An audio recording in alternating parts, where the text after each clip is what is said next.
सिमिला खान की गल करते ना बई सेहत वास्ते ग्राउंड होंगे ने बीमारा वास्ते अस्पताल होंगे ग्राउंड बात सुन के सेहत बात है बेशक बीमार हो वही ना कि अस्पताल जो ठीक है जी हर आदमी वॉक करे एक्सरसाइज करे ठीक है जी अपने आप सेहतमंद रखे ये मेरा बिस्मिल्लाहिर्रहमानिर्रहीम नाज़रीन इकराम आज हमारा प्रोग्राम है मैं और मेरी तालीम।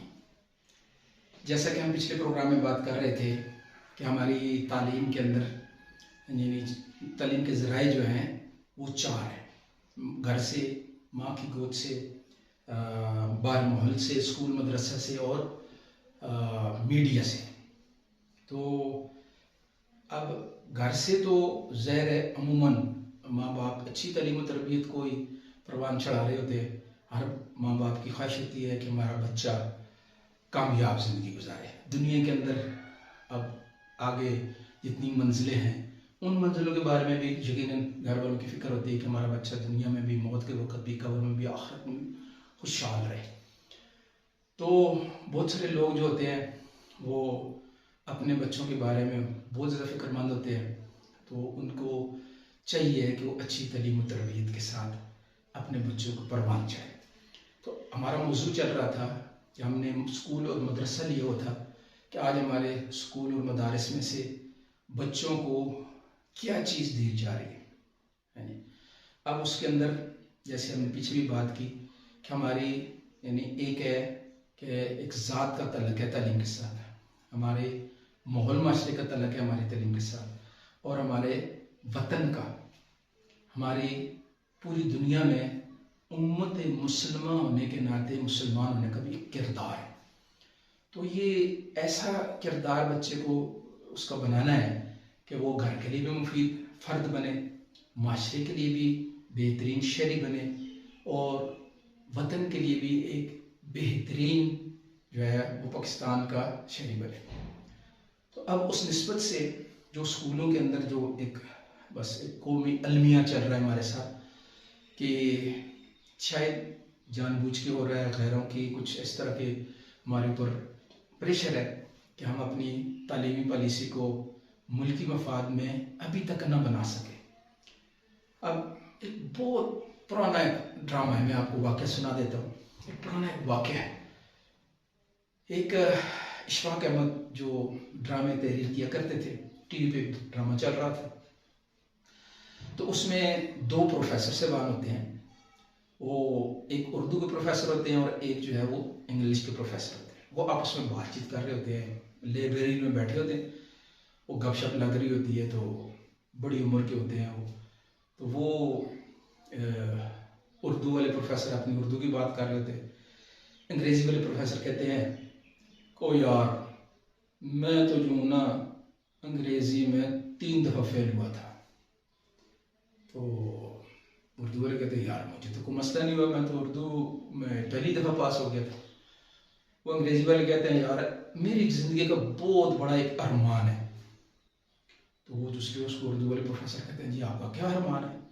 कहते हैं यार बस मेरा एक अरमान ये है कि मैं कभी सुनूं कि कोई अंग्रेज़ जो है ना वो 3 दफ़ा उर्दू में फेल हुआ है। तो उर्दू वाले हंसने लगे भाई। वो कहते हैं हम उर्दू वाले हमेशा ही अंग्रेजी में फेल हो रहे हैं, वो अंग्रेज कोई उर्दू में क्यों नहीं फेल हो रहा? यकीन जाने इसके अंदर बहुत बड़ा पैगाम है हमारा। जैसे पिछली उसमें बात की थी कि इस दौर के अंदर तो कम से कम इतना शऊर आ जाना चाहिए कि जो हमारे आज के नौजवान जो बाहर मुल्कों में पढ़ने के लिए जा रहे हैं और आजकल बहुत ज़्यादा चाइना में जा रहे हैं, रशिया में जा रहे हैं, उनको तो प्राइमरी स्कूल में किसी ने चाइनीज़ नहीं पढ़ाई, रशियन नहीं पढ़ाई, जर्मन नहीं पढ़ाई, कोरियन नहीं पढ़ाई। इतनी अकल में तो आज बात आ रही है ना कि भाई इंग्लिश भी एक ज़ुबान है। तो जैसे चाइनीज़ की तालीम हासिल करने जाते हैं, 6 महीने का कोर्स है, 3 महीने का कोर्स है, ज़ुबान का कोर्स, वहाँ जाके पहले वो चाइनीज़ पढ़ लेते हैं, फिर वो चाइना में इस तरह रशिया में जाके इस तरह इंग्लिश में भी तो जाके वहाँ पे पढ़ सकते हैं।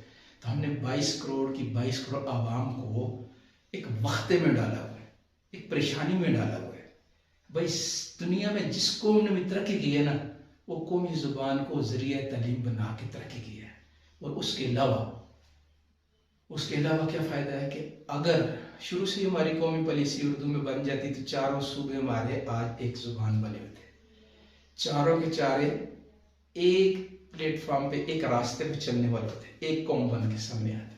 तो इसके ऊपर जो है ना, जो वो हज़रात कौमी सतह के लोग हैं, जो सियासतदान हैं, जो बड़े हैं, फौज के हैं या सेक्रेटरी साहबान हैं, उनसे दरख्वास्त है कि उर्दू को ज़रिया तलीम बनाने के लिए अल्लाह के वास्ते इस कौम के ऊपर रहम करे और उसको लागू करे ताकि सारी कौम तरक्की कर सके। दुनिया के जितनी भी जदीद तरीन टेक्नोलॉजी है, चंद माहिरीन उर्दू के बैठ के उनको उर्दू में ट्रांसलेट कर सकते हैं, तर्जुमा कर सकते हैं, कोई मुश्किल नहीं। फिर उसको जैसे जापान वालों ने किया हुआ है, जैसे चाइनीज़ ने किया हुआ है, जैसे रूस वालों ने किया हुआ है, जैसे जर्मनी वालों ने किया हुआ है, जैसे ये सारे इन मुल्कों में अंग्रेजी में तो कोई नहीं पढ़ा रहा।